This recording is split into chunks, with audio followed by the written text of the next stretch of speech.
लें जी, ईद के रोज ही ईरान और अमेरिका में एक बड़ा फड्डा पड़ चुका है। एक जानिब तो मुफाहमत की याददाश्त पर दोनों के इत्तफाक राय की बात हो रही थी, लेकिन अब ईरान के स्टेट मीडिया ने अपने वर्जन को पब्लिक कर दिया है। एमओयू के तमाम मदरजात वाजे कर दिए हैं, लेकिन व्हाइट हाउस से होने वाला जो बयान है वो इस वक्त इंतहाई परेशान कुन है। रात गए सिचुएशन बहुत तेजी से तब्दील हो रही है।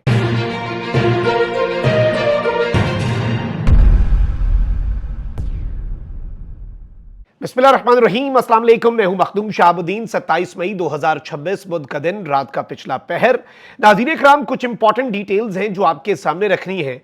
इस वक्त जो सिनेरियो बन चुका है अमेरिका और ईरान के दरमियान, इसमें पाकिस्तान के एफर्ट्स की वजह से एक एमओयू के करीब दोनों फरीकैन तो पहुंचे हैं। अलबत्ता दोनों इस बात की भी तस्दीक करते हैं कि अल्फाज जो हैं उनके ऊपर इस वक्त कुछ डिसएग्रीमेंट है। अल्फाज का चुनाव जो है उस मुआहदे के अंदर वो दोनों साइड्स के लिए अभी काबिल कबूल उस तरह से नहीं है, और दोनों ये कोशिश कर रहे हैं कि अपने लिए बेस्ट पॉसिबल डील जो है वो इसमें से ले सके। अब अचानक से क्या होता है कि कतर भी जाते हैं, ईरान के जो मुज़ाकरातकार हैं। कतर में चूंकि ईरान के बहुत से एसेट्स फ्रीज हो चुके हुए हैं अमेरिका की सैंक्शंस की वजह से, लेकिन अब जो सिचुएशन है उस सिचुएशन में क्या होने जा रहा है, दोनों साइड्स अपने अपने वर्जन्स, और ईरान के स्टेट मीडिया की स्टेटमेंट, फिर व्हाइट हाउस की रैपिड रिस्पांस टीम का स्टेटमेंट, फिर उसके बाद आईआरजीसी से एफिलिएटेड फारस न्यूज एजेंसी ने क्या क्लेम किया। ये तीनों डेवलपमेंट्स आपके सामने रखूंगा तो एक क्लियर पिक्चर जो है वो हमारे सामने बनती हुई हमें नजर आएगी। सारी डिटेल्स डिस्कस करते हैं, लेकिन उससे पहले अगर अभी तक आपने इस वीडियो को लाइक नहीं किया, लाइक जरूर कर दें, कमेंट सेक्शन में राय का इजहार भी कीजिएगा, और अगर हो सके तो इस वीडियो को ज्यादा से ज्यादा शेयर भी कीजिएगा। नाज़रीन इकराम, ईरान के स्टेट मीडिया ने 6 नुकाती एमओयू का फ्रेमवर्क जो है वो रिलीज किया है अमेरिका और ईरान के दरमियान अमन के हवाले से। रॉयटर्स ने भी इसे फिर रिपोर्ट किया, ईरान के स्टेट मीडिया का, ईरान के सरकारी मीडिया का हवाला देते हुए। एक तो यह है कि अमेरिका की मिलिट्री जो है वो ईरान के आसपास से विड्रॉ कर जाएगी, यानी US military withdraws from vicinity of Iran. Iran के आसपास से अमेरिका अपनी जो फौज है वो निकालेगा। US Navy lifts its blockade of the Strait of Hormuz. जो अमेरिका है उसकी नेवी आबनाए हुर्मुज का ब्लॉकेड हटा देगी। ऑयल जो है वो फौरी तौर पर $89 फी बैरल जो है वो उससे नीचे आ जाएगा। ये ईरान के स्टेट मीडिया का कहना है। जैसे ही ये मुआहदा होता है, कोई न्यूक्लियर कंसेशंस, कोई न्यूक्लियर यूरेनियम स्टॉक पाइल, कोई सैंक्शन रिलीफ, कुछ भी इस ड्राफ्ट के अंदर उस तरह से सामने नहीं आ रहा। अब होता यह है कि पहला दिन जो है उससे लेकर जब ये एमओयू होता है 30वें दिन तक, यानी डे 1 टू डे 30 हुर्मुज विंडो है। ईरान जो है वो कमर्शियल शिप ट्रांजिट जो है वो वॉर से पहले के लेवल पे इन 30 दिन के अंदर लेकर आएगा। ईरान जो है वो आबनाए हुर्मुज से माइंस हटाएगा। मिलिट्री वेसल्स जो हैं वो इस एग्रीमेंट का हिस्सा नहीं होंगी, यानी जंगी बहरी जहाज, वॉरशिप्स यहां से नहीं गुजर सकेंगी, उन्हें रिस्क मौजूद रहेगा।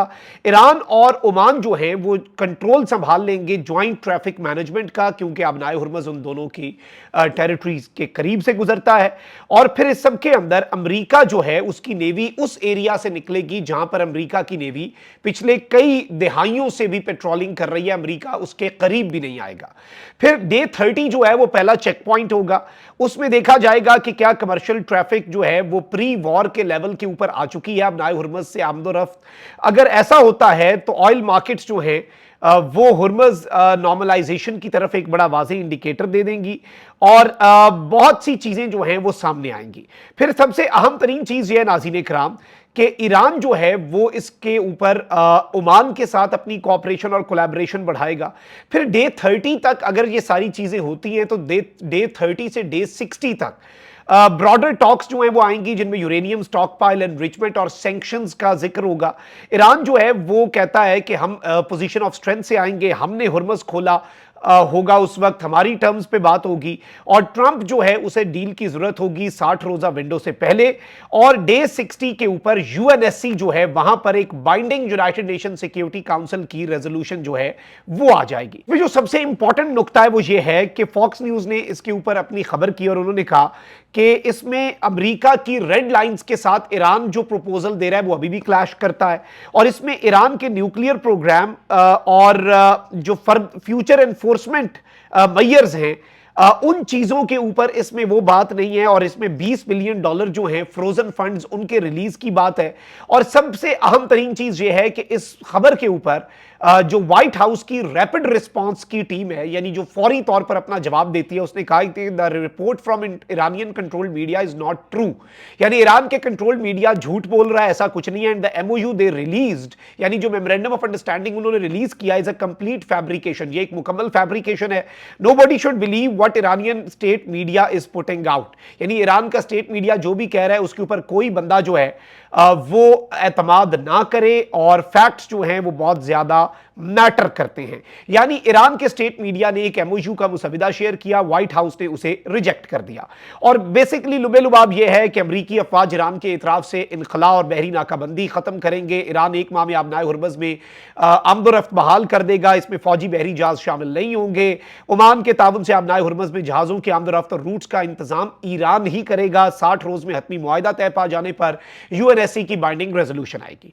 लेकिन अब यहां पर जो डिसएग्रीमेंट है वो इस कदर बड़ा है कि व्हाइट हाउस ने फौरी तौर पर रिजेक्ट किया कि भाई ईरान झूठ बोल रहा है, ऐसा कुछ नहीं है। अब इस सिचुएशन में अचानक से क्या होता है कि आईआरजीसी एफिलिएटेड एक फारस न्यूज है, इसे तस्नीम और फारस, इन्हें नीम सरकारी न्यूज एजेंसीज कहा जाता है, और फारस न्यूज ने यह क्लेम कर दिया अचानक से कि डोनाल्ड ट्रंप जो है वो अगले चंद घंटों में एक बड़ी अनाउंसमेंट करेगा और यूनिलैटरली अपनी तरफ से ये एक एमओयू जो है वो उसका ऐलान कर देगा, और ईरान के साथ एमओयू इस्लामाबाद मेमोरेंडम जो है उसका यूनिलैटरल, यानी सिर्फ अपनी तरफ से ईरान को लूप में लिए बगैर ऐलान करेगा, और ये उसका एक तरीका होगा कि वो ईरान को प्रेशराइज कर सके। और इस सब के अंदर ये बताया गया है, फारस न्यूज एजेंसी ने कहा है कि ईरान की निगोसिएशन टीम के एक मेंबर ने बताया है कि कुछ इश्यूज जो हैं वो अभी भी अनरिजॉल्व्ड हैं, और तमाम इश्यूज जब तक रिजॉल्व नहीं होते कोई एग्रीमेंट नहीं होगा, और इस सब के अंदर ये बाज़ाब्ता तौर पर ये बात कर रहे हैं। वहीं दूसरी तरफ मैं आपको ये बता दूं कि ट्रंप ने कहा है कि Iran will not receive sanction reliefs in exchange for giving up highly enriched uranium, यानी ईरान की सैंक्शंस हम फिर भी नहीं हटाएंगे अगर ईरान अपना हाईली एनरिच्ड यूरेनियम, इंतहाई अफजोदा यूरेनियम गिव अप कर दे, हमारे वाले कर दे, या किसी और मुल्क को दे दे, तल्फ कर दे, उसे डाइल्यूट कर दे। ढेर सारे तरीके होते हैं, या अपने मुल्क में एक जगह पे सेफ इंटरनेशनल ऑब्जर्वेशन में रख दे और उसे डाइल्यूट किया जाए ताकि वो वेपन ग्रेड पे ना रहे, वो इंतहाई अफजोदा ना रहे, और वो पीसफुल यूजेस वाला यूरेनियम जो है वही रहे।